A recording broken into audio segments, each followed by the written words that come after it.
You let me know when we're live, sir. Are we live? Yes. Am I awkwardly talking to you right now? You're awkwardly talking into the live. Yeah. What's up, everybody?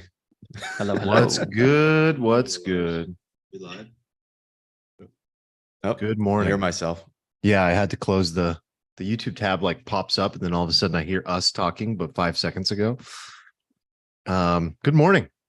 How are you boys? Guten Morgen. You guys Doing well, man. caffeinated? I am on a rare second cup for the morning. Wow. I've been trying not to do that. But got the workout in, and it's live stream day, so why not? Dude, I gotta say that's some serious alpha is the wait, 90 minutes to have the caffeine, get the workout in, and treat yourself to a little boost right after. It's so nice. Yeah. I just got out of the sauna, just boosting right up, man.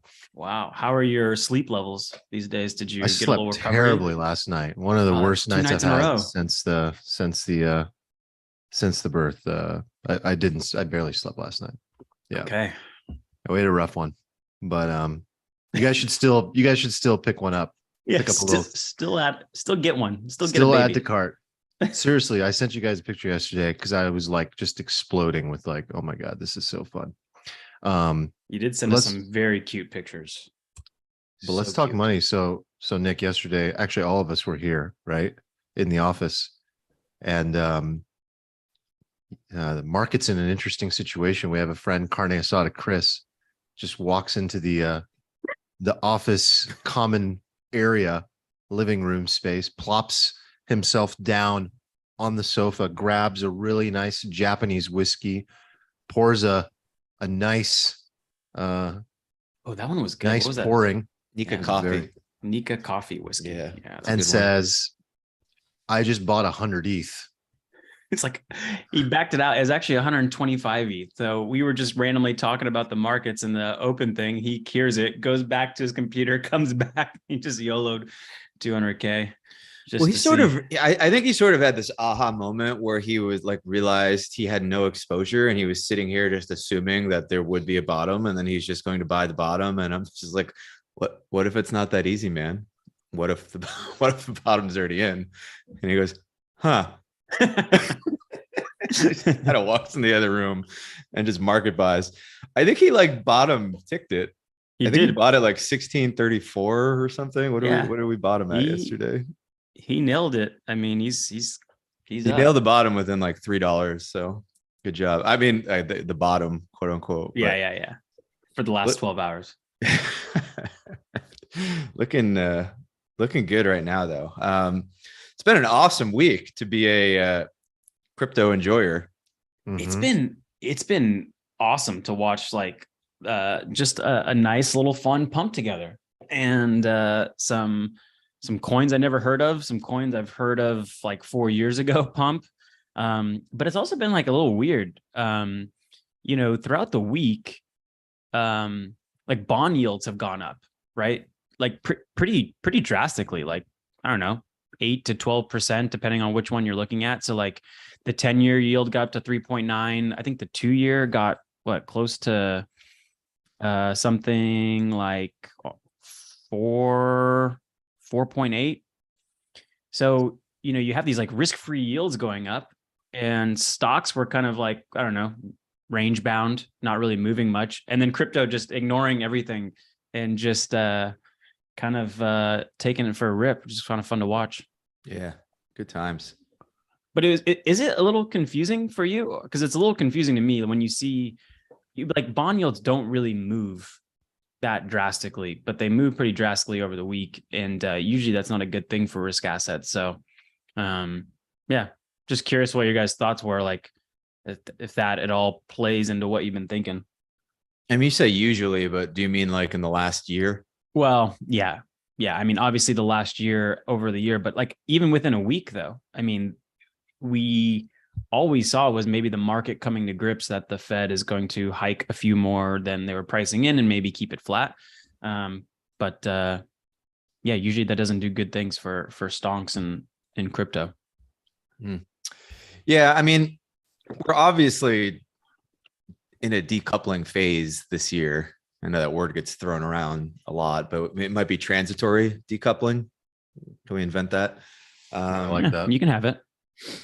Yeah, I mean, we have just been really outperforming stocks this year, but like to an extent, you could argue this is maybe overdue, some sort of reversion to the mean thing, because we got destroyed versus stocks last year. We had like the opposite thing going on. So I think the dollar still matters. Oh yeah, the dollar's up too.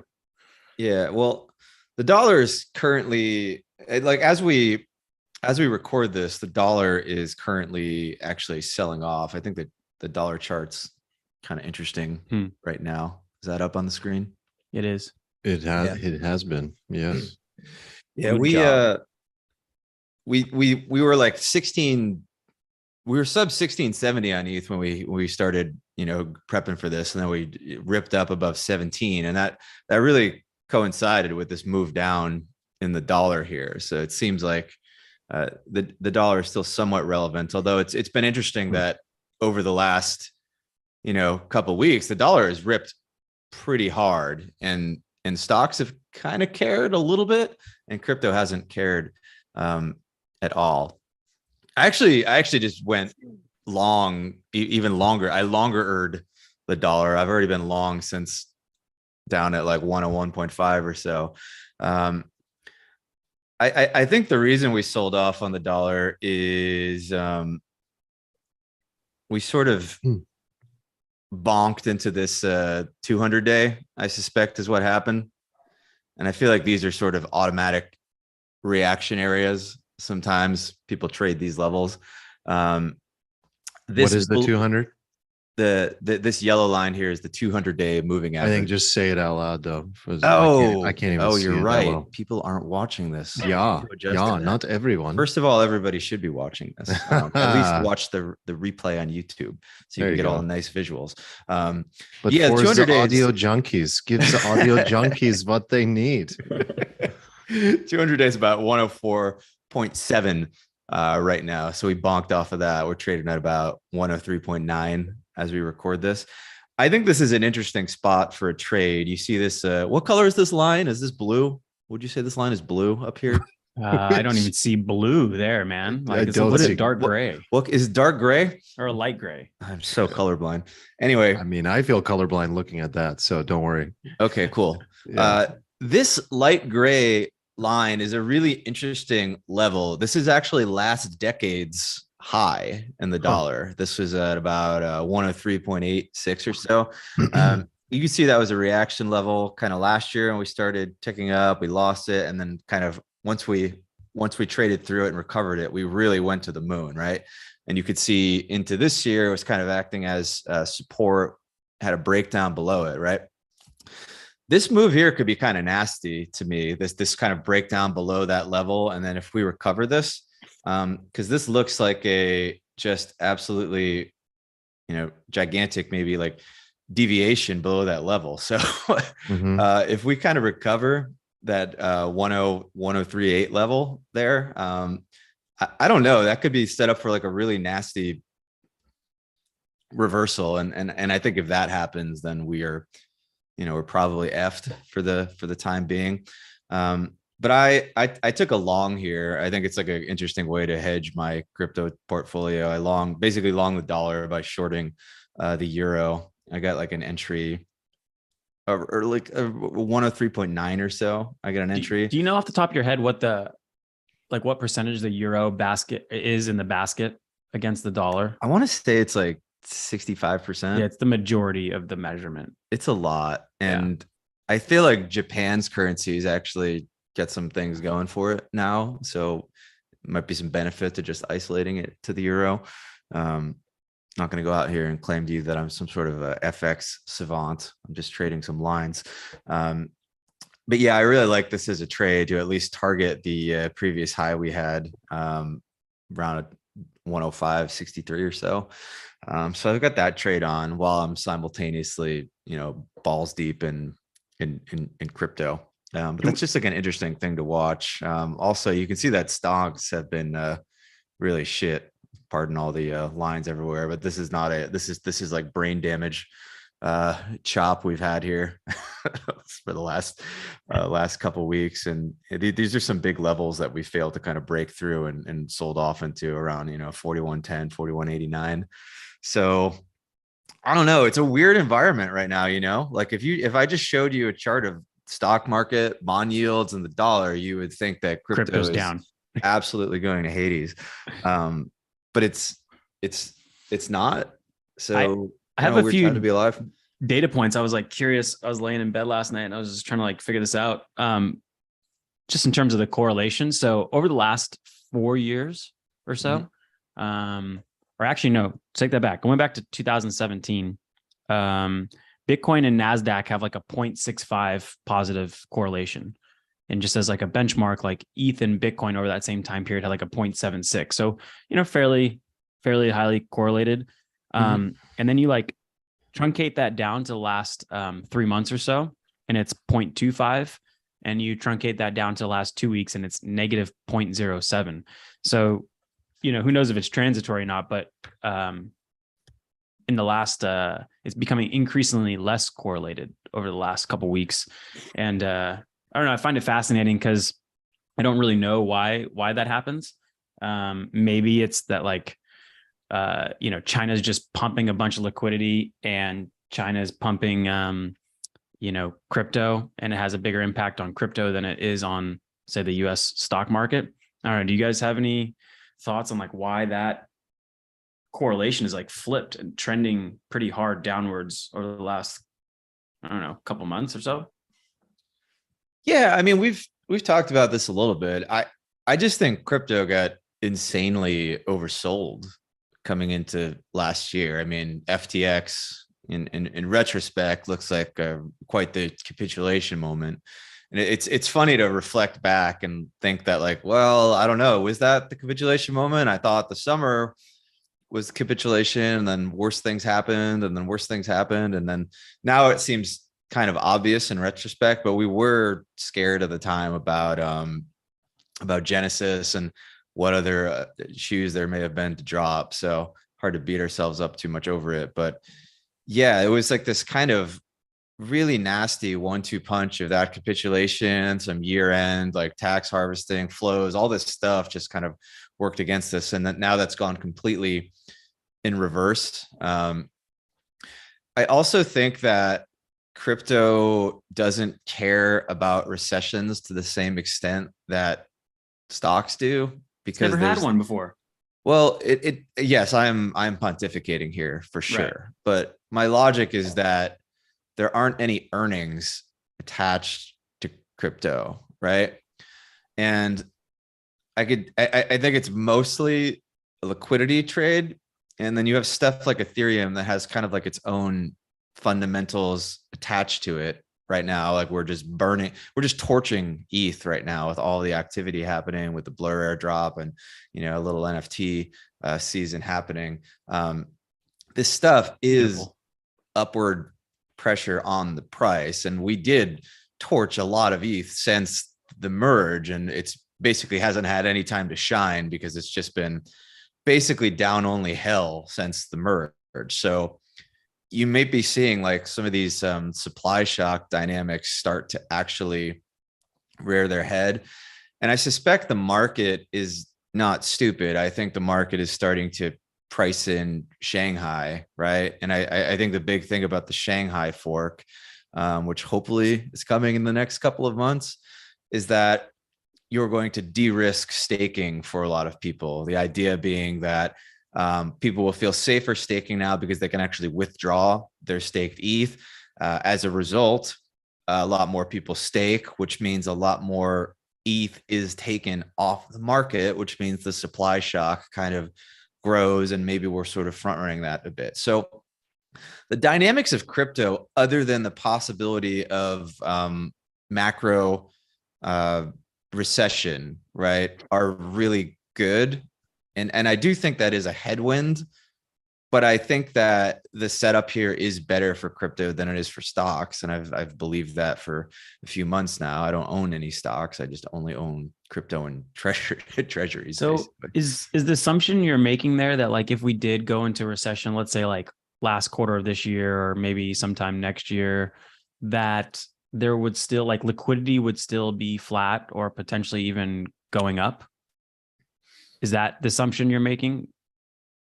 Yeah, and I think the rate of change of liquidity is really important. Like, I don't think the market just sits there and just like liquidity is going linearly down as predicted, but then like every day or every month, the crypto is like, oh God, liquidity is being drained. Who could have predicted it? Like, I think there was a shock to the system last year because the rate of change of liquidity drain was so much greater and faster than anybody thought, right? And I think that you saw crypto recover really quickly sort of towards the end of fall. And keep in mind, ETH basically bottomed in last June, right? They didn't bottom in the fall. So to an extent, I think you could make an argument that crypto actually was front running some of the changes in liquidity dynamics that we saw to the start of this year before it happened. I mean, there was actual crypto liquidity that was vanishing at the time. So yeah, crypto has its own real liquidity, right? With Yeah. the stablecoin supply, which we've talked about a bunch. So it's like a liquidity dynamic kind of within a liquidity dynamic. It's kind of an interesting little ecosystem there. It's like it's like its own ecosystem outside of the TradFi ecosystem. So we're still trying to figure out how to parse all of that for sure. But yeah, I think there are people a lot smarter than me who are sort of, macro talking heads who are talking a lot about how even though the Fed is hiking rates, like there's actually a strong incentive for the government to kind of keep the liquidity spigot flowing. And right now, that's been kind of pushed forward by Janet Yellen with the Treasury General account, really counteracting all of the stuff the Fed is doing via QT and kind of keeping that liquidity spigot flowing. And I don't really see an end to that until, at least the debt ceiling debacle gets resolved. Although again, the market probably knows this to some extent. So, how much does that get front run? I don't know, but I think those are kind of the overall dynamics that you're dealing with as a crypto investor. We both kind of watched. There was a podcast on, I think it was Blockworks Macro with Michael Howe. He leads up Cross Border Capital. He's another like liquidity guy. His fundamental thesis is that liquidity drives asset prices. He has a little different formulas than 42 Macro. I think he kind of takes into more global liquidity. And he obviously mentioned that China coming in with heavy stimulus, is the one thing that could change things over this year and start the like rise up of liquidity. He did say that the Treasury General account balance could make things choppy through the summer, but still that China stimulating, even while the Fed is kind of decreasing its balance sheet, could give some liquidity to the markets. And I'm curious what that Brian Armstrong tab you have open, because I had the same tweet open. He was kind of mentioning he quote tweeted someone, and that person was basically talking about how China has liquidity. And if you remember back to 2017 when we were trading shit coins for fun and not really knowing what we're doing, probably similar to a lot what we do today, but there the impacts from Asia were huge. As soon as Asia woke up, markets moved a lot more they did in the United States. And I think the person quoted in that tweet was basically saying, like, be prepared for that again, now that China is stimulating and the US is not necessarily. Yeah, he had a tweet. February 15th one. February 15th? Is it? Yes. Yep, that one. Yeah, America risks losing its status as a financial hub long term with no clear regs on crypto and a hostile environment from regulators. He's referring to a tweet from this Noodle of Binance account, very authoritative source here. Very authoritative. Big tweet came out a couple of days ago. So on June 1st, 2023, Hong Kong will officially make crypto purchase and selling trading fully legal for all of its citizens. Expect a huge influx of big money from the East. Asian currency-based stablecoin coming out of Hong Kong will be a certainty as well. So this is something that we really have to always keep in mind when we are thinking about crypto. Like we're always talking about global liquidity, blah, blah, blah, blah, right? On a relative basis, the size of the crypto ecosystem is just infinitesimally small relative to TradFi, right? There are stocks that are Bro, the fucking Google 10%, the $100 billion loss was 10% of the entire crypto market. yeah. Like I one saw one video caused more, literally over 10% of the entire crypto market cap. Yeah. One video. I saw Ray Dalio get interviewed. I forget where it was. It was like maybe like 3-4 weeks ago. And he just like, he got a question about crypto. And he just poo-pooed it, like literally swapped it aside with his hand. Cause he's like, this thing is so small. It's like not significant. Yeah. I'm glad you guys brought this up, because like the more important thing I think you're driving at here is it is really continually surprising to me how conservative America is in the global landscape and how not competitive we are in this area. And we continue to just watch and wait. And this conservativeness is causing others to look at that opportunity and say, hey, like, we can really pioneer something special here. And given how infinitesimally small this entire market is, we can help spearhead the adoption and the growth of this industry as a whole. And there's a huge opportunity there. And that could really shift things geopolitically as well, which is something we haven't talked about in a while. The geopolitical ramifications of all this is what's really interesting to me. And the types of people that are going to stay or leave a country because of its policies and regulations toward crypto is also really, really incredibly important. Why wouldn't you want to live in a place like Portugal or Dubai or Hong Kong if that was your livelihood and if it allowed you to do things that you could not otherwise do? A lot of people, and then that hits at last time what I brought up around all of our graduate students coming from other countries with visas and then not being able to stay and them not being automatically issued green cards. The combination of all those things worries me. We're being too conservative in this area. Armand, did you see the Charlie Munger video that Eric posted in the Discord yesterday? It was hilarious. This guy's sitting in a live interview, just munching on peanut brittle, slamming Diet Cokes, eating Doesn't cookies give a fuck anymore. And he's answering the question about crypto to Becky Quick, and and he makes her blush because he's like, this crypto shit, this crapo. Oh yeah, crypto crapo.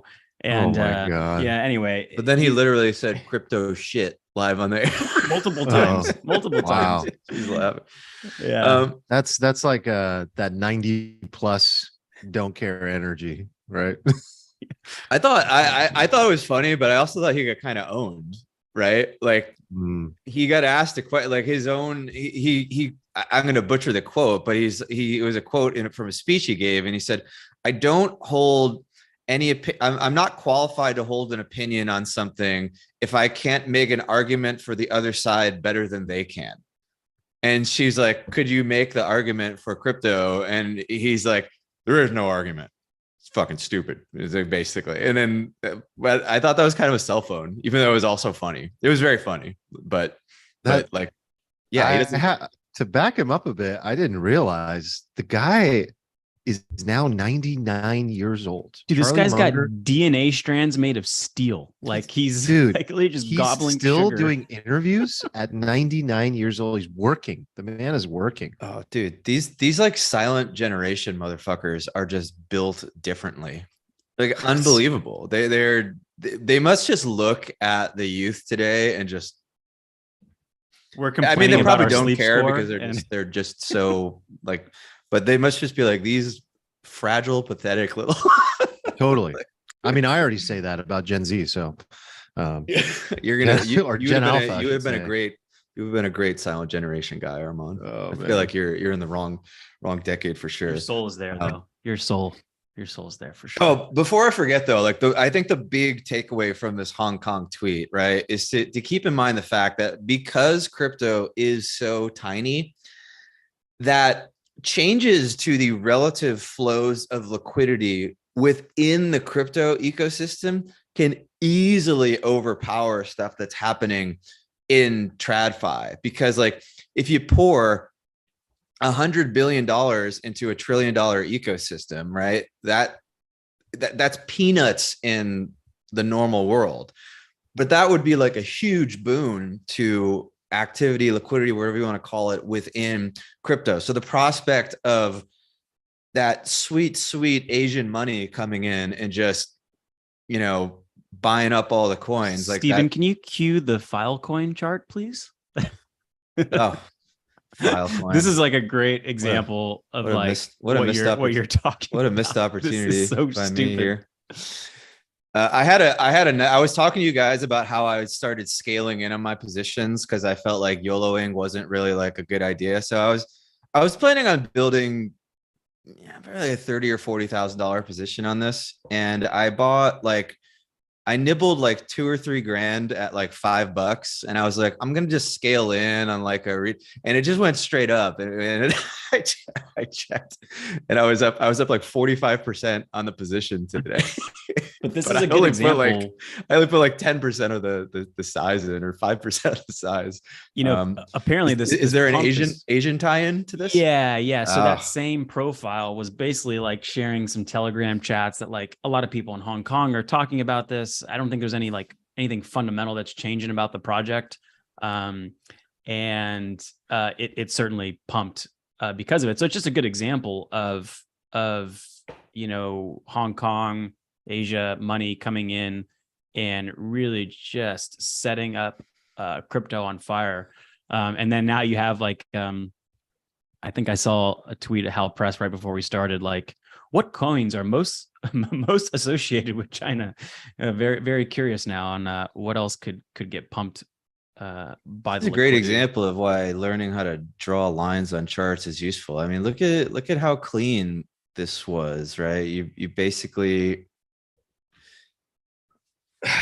God, it's so clean. I mean, this is what I bought. I bought this retest of this kind of 490 zone here. Definitely pull this chart up on the video if you can. But like, this was just like insane risk reward buying here. You had this breakdown, support, recover, retest, and then just absolute send. And this is like a high time frame chart. It's such a good buy. Kicking myself. Anyway, that point you brought up with Hal, I think is super critical, because I was actually thinking about this in the shower this morning. No cap. And I was like, yeah, if the Asians are coming, because I was thinking about Aptos, right? Like Aptos just mega moon because all the Koreans just started buying it, I guess.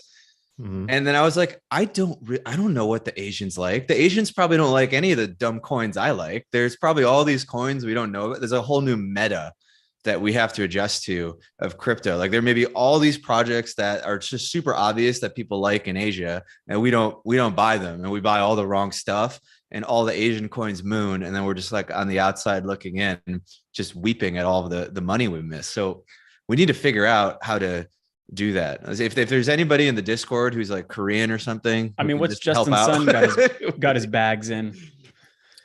Tron, obviously. Yeah, the fact that Tron just still exists and is sort of thriving is it's like funny and sad and funny again. Oh, all right. Can we is this a good time to pull up the stablecoin chart from last week? We had a request to do that again. And I'm just curious, like, since we're talking about liquidity coming into crypto, does that change that chart at all? Or yeah, I mean, I doubt we've seen too much movement on it. We can pull it up here. So we get the total. Is this the chart? No. Oh, I have the wrong. I have too many things. Too many charts. Too many charts. He's a too many charts. User. Jesus. Yeah, let me see if I. How are you? This is like the area of life where you're like a legitimate techno king. Yeah, you're organized. I actually am a tech. I want you guys to know that I actually physically repaired my own computer yesterday to get it to function again. It wouldn't turn on, and I wouldn't be here today. So I don't get enough credit, I feel like, with this sometimes. because you broke your brand new computer. It's not brand new. It's like Okay. 7 years old, and I built it from scratch with my own bare hands. Yeah, so with nothing. an axe and nails and a hammer. Yeah, I mean, on the stablecoin chart, there's not too much change from last week. We're sort of sitting at a similar level. Again, we want to see flows coming into the market to help this ratio out. Stablecoins coming in makes the danger line of the ratio go back up to safe levels. And I think, is this? Yeah, okay. So here's the actual crypto market cap of stables. I was doing TA on this the other day because why not? Drew. But it is interesting to note. I mean, we've been down only since like last May, like very severely down. And if you want to, bear with me and do some TA on a stablecoin market cap chart, I mean, we printed this kind of like falling wedge and bearish divergence in RSI. And we kind of broke out of that and then had that pump. And then it looks like if you squint, we retested like the bottom of stablecoin market supply, like a week ago.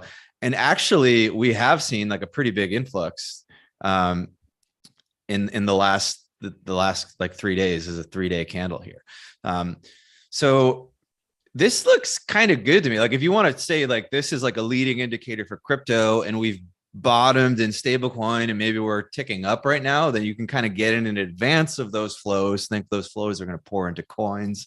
And then maybe this starts looking good, because maybe if this starts ticking way up, then our, risk chart kind of either starts ticking up or at least goes sideways here, and doesn't hit these like super risky levels. So that's kind of my hope. For the big picture on things, I think a couple other big picture things that are worth noting. There's a it's the ETH versus S&P chart, I think, that I wanted to show. Yeah.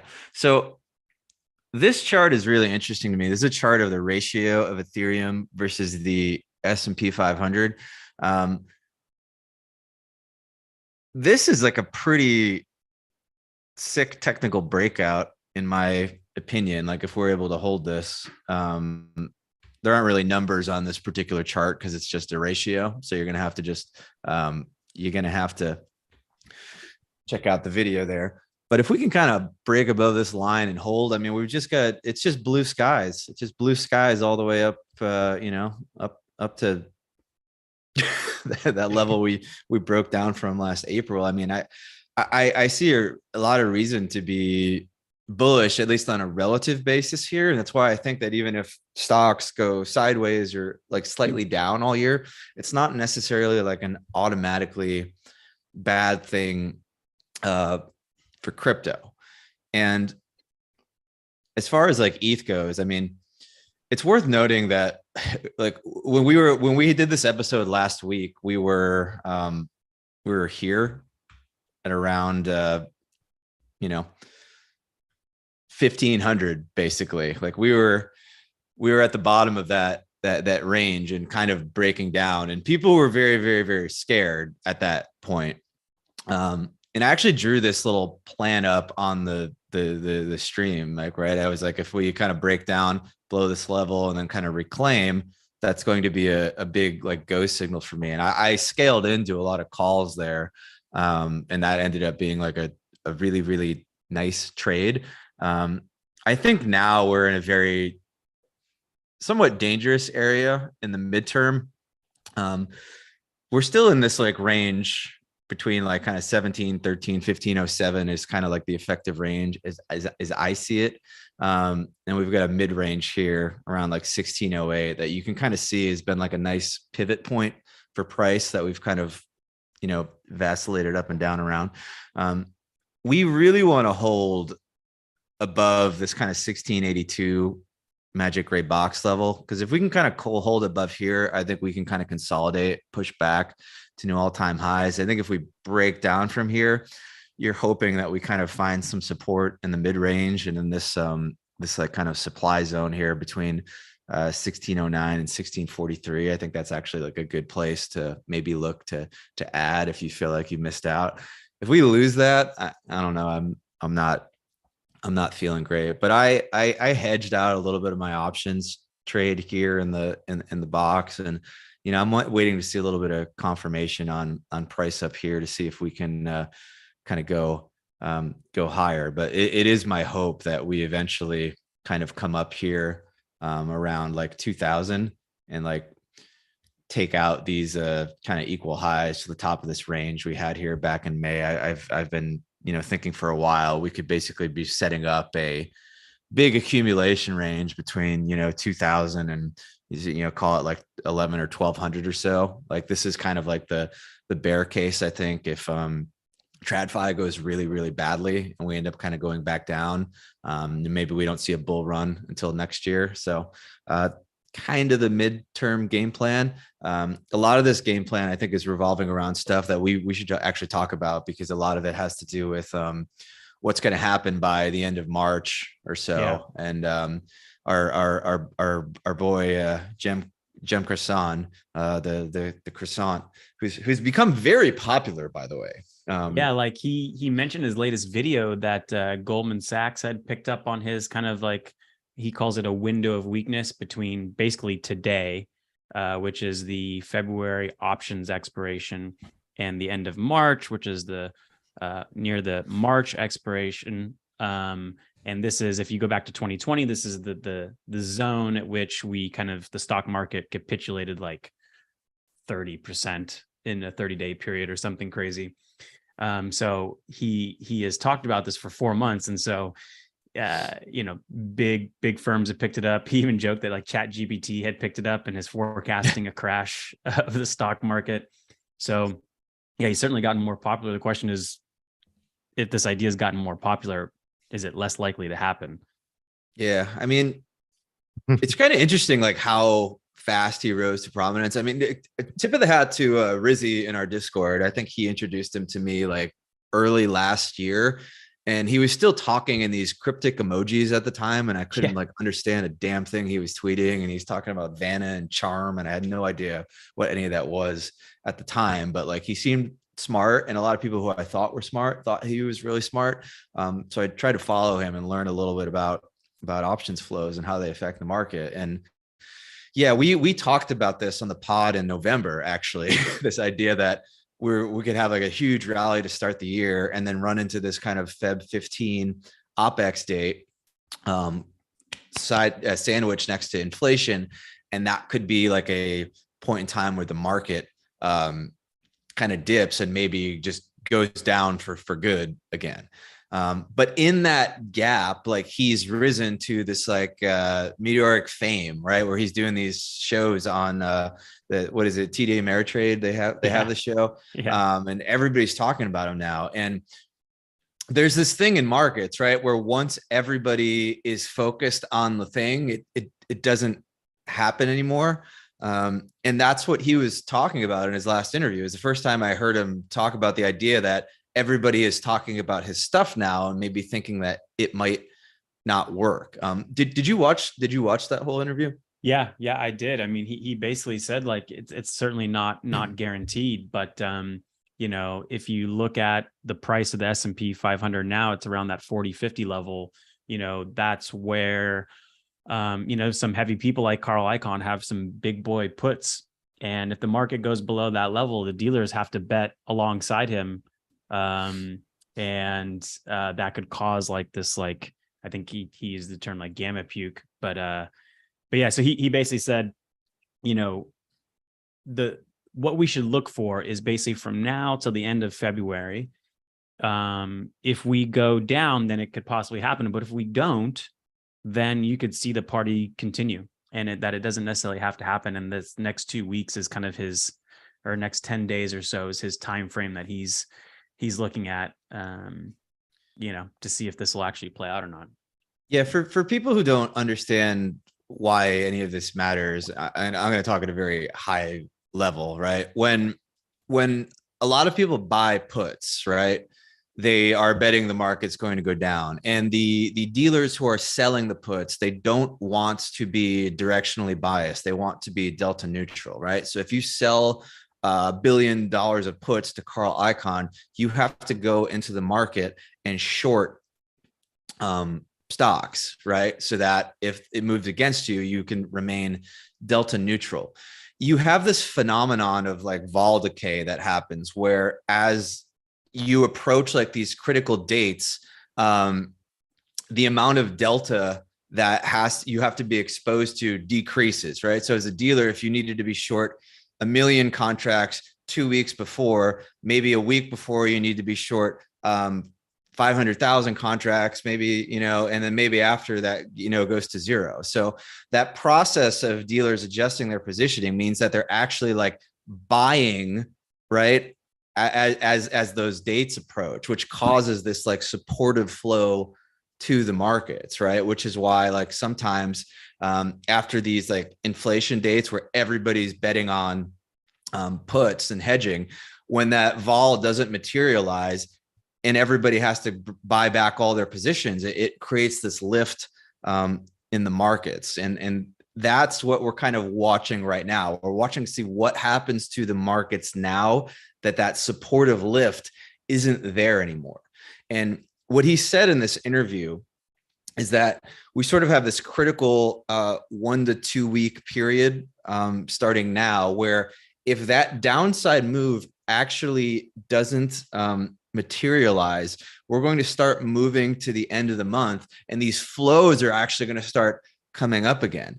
And he pointed out that March is an even bigger OPEX date because it's the end of a quarterly period, right? So he was talking about a scenario now where like, if we don't break down here, we kind of like end up moving back up into month end February. And then that slingshots us into March and then potentially creates this like mega reflexive effect, like back up, where ultimately this ends in some sort of call squeeze. And he said the kind of warning sign to look out for is a big rise in markets alongside a rise in volatility. Typically, you see volatility go up as markets go down. And he pointed this out as sort of like a get the fuck out of Dodge signal. Eventually, when this happens, like eventually, he said a watched market never boils, right? When everybody is watching for downside, when everybody is hedged to the downside, it's difficult to get downside moves, right? But eventually, if enough time passes, people keep buying vol protection, it never materializes, and then eventually like that protection kind of goes away because everybody's getting wrecked. And then you set up this sort of rubber band effect where you can actually finally have those big moves down. And he's talked about the fact that long term, the Fed and the markets are still on a crash course here. There's still liquidity coming off the table. There is increased demand for bonds, which is kind of like sucking demand for equities. I mean, you can get over 5% now in a 6 months. So longer term, there are these negative effects working against the stock market.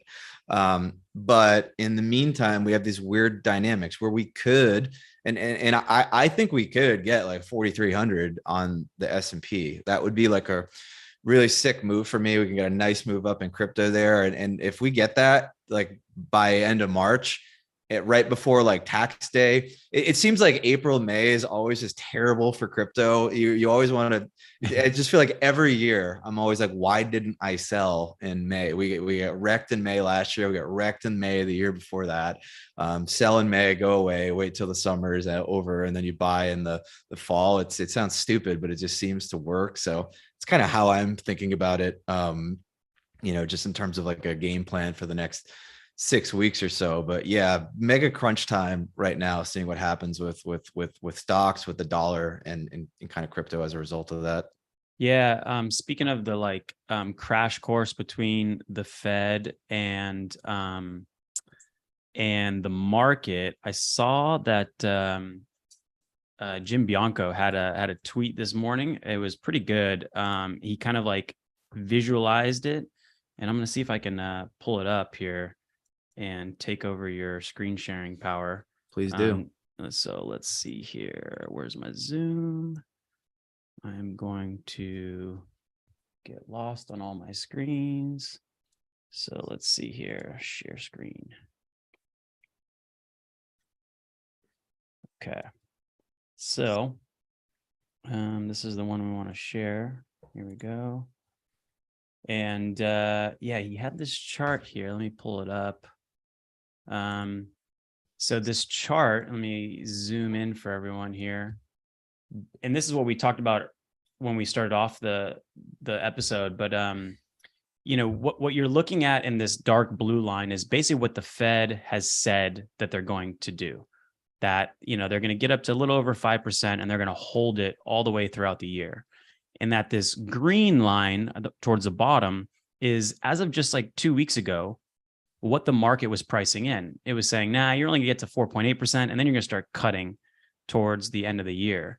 But now you look at this red line, which is what the market was pricing in as of yesterday, and then this like teal line, which is what the market is pricing in today.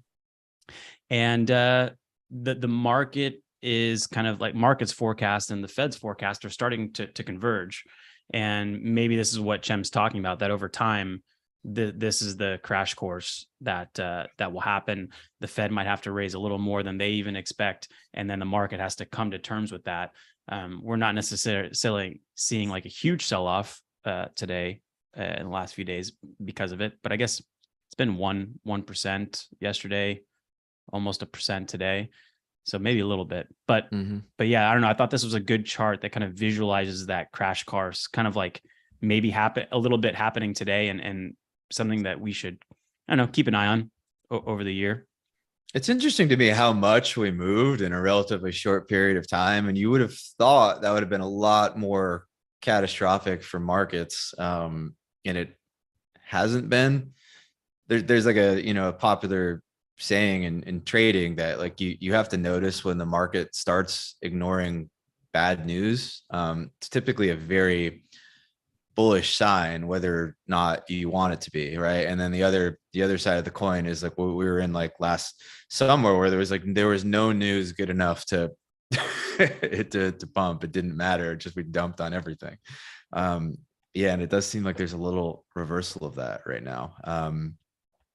But I think your original point, you know, definitely has legs, that like the crypto market doesn't necessarily have to follow along with it. So we're in our own little world maybe for a bit. That's the hope. Is there anything else you wanted to hit on for macro stuff? I got a fun little farming thing I can share if we want to. That's all the stuff I had on my list I wanted to go over. All right. I'm thinking about doing a kind of weird trade / farming play right now. Are you guys familiar with JPEGD protocol? This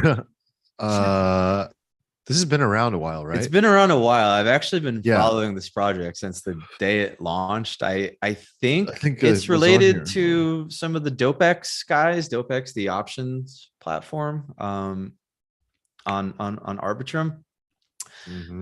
I've had like my eye on stuff like this because I still very, very firmly believe that like Ethereum is it's just a vehicle for NFTs. I think NFTs, generally speaking, are still just going to be so much bigger than people can conceive of. They're going to adopt, like they're going to bring in users, right?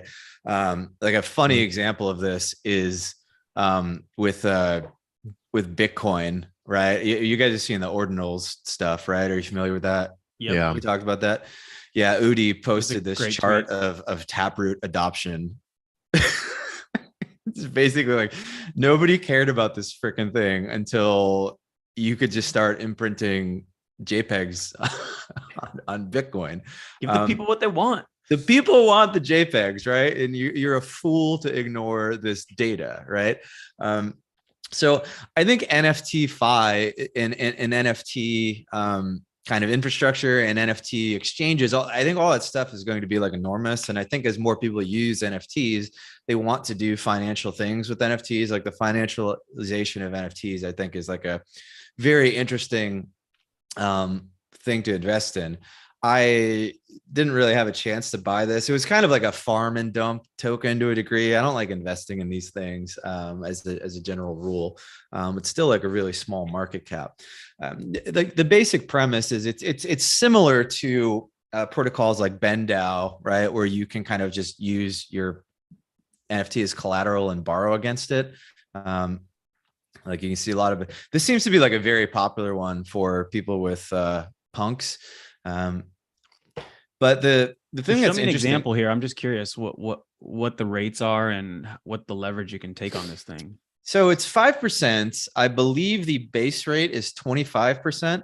One thing that's cool about JPEG is that they actually don't just lend on the floor. So they have multipliers for particular traits. Like I think like like this hoodie, I think has a like a pretty big multiplier on it. And this guy, see this little cigarette icon? There's an NFT you can buy of this cigarette. And if you have the NFT, it gives you an extra 10%, right? I actually thought about buying these NFTs, and I think that would have been a really smart play, but I didn't do it. Obviously. Wait, just buying an NFT lets you take more leverage? Yes. That sounds odd, but yeah, I get it. I mean, it kind of makes sense because like the base rate is 25% max. It's pretty low. So it's an artificially low rate. And then you buy the NFT. All right, fine, I'll buy the NFT. I get an extra 10%, creates demand for your NFT. I kind of get it. And then if you hold tokens, like you can get an additional boost with like locking up enough of the tokens, right? So you can put a punk in here. You get a multiplier based on some of the traits of your punk. What I'm thinking about doing is buying a punk just to farm it on here, because currently you can get 77.5% in farm rewards. This was actually like 100% a couple of days ago. So you can maybe buy a punk and have it partially pay for itself via, farming and Is dumping this tokens 100% on the collateral value or the amount you loan? on the loan, right? Okay. So you can loan, so you're getting 77% on the 25% loan. Yeah, probably do like 35% or something like that. Probably get the NFT or whatever. So it's kind of like a funny play. I think if you're thinking about getting a punk anyway, you can gotta get a punk and put it in here and farm it. But you can do this with other NFTs as well. It's not just punks. They have Bored Apes, mutants, doodles, penguins, the whole 9 yards. So yeah, I mean, obviously this is using your NFT as collateral is a risky thing. Do not do this if you don't. I'm not going to use my current punk to do this. I want to just buy a new punk to do it, like maybe a really crappy floor one or something. So I don't like kill myself if it happens. You can buy insurance. There's like a bunch of interesting features on the protocol. So there's an insurance fee you can pay, and it allows you to like buy back your thing if you kind of get liquidated and stuff like that. Yeah, I'm just into the innovation in the space, and I like looking at weird, cool things like this instead of like the 9,000th like decks that people build, but it's got a funny skin on it, and it's the native decks of Arbitrum. But I just like don't care about that stuff anymore. I want to see like some of this more wild out there innovation.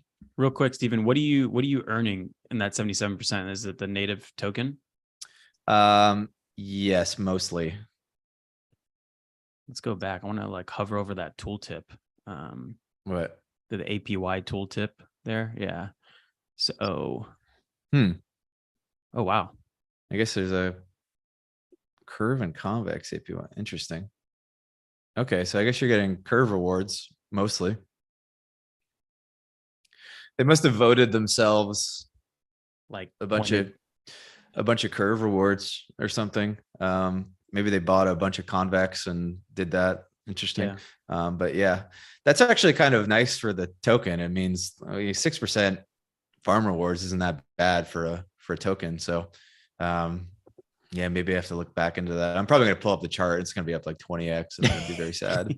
So I don't even want to. But these are fun to continue to look at. Like we've looked at kind of the protocols that are better casinos, looking at derivatives protocols like GMX we did before. But this is another category it'd be fun to keep an eye on, like just the financialization of NFTs and in particular like borrowing and insurance. I definitely want to keep an eye on some of these projects. Yeah, I'm always looking to figure out how I can invest in NFTs without having to literally sit there and buy NFTs, because I just don't like buying NFTs. It's a very cumbersome and fee intensive process, and I just don't have the brain capacity for it. But I'd love to. You'll I'd never love to make bulk it invest in with some ordinals, protocols. Yeah, with spreadsheets and over the counter transactions. yeah.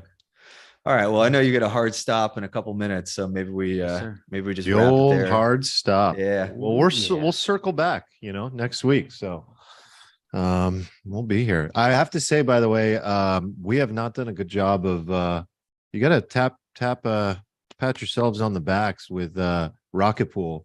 When did we do that episode? I was trying to find the date on that. I don't know. Approaching all-time highs, right? Rocket Pool and GMX, I think. Yep. Damn, when was that? Beginning of the year, I want to say. Do you want the ultimate pat on the back? Yeah. Let me see. I'm pulling up the date now. This is where we had the brief conversation about render. Oh yeah, render was one.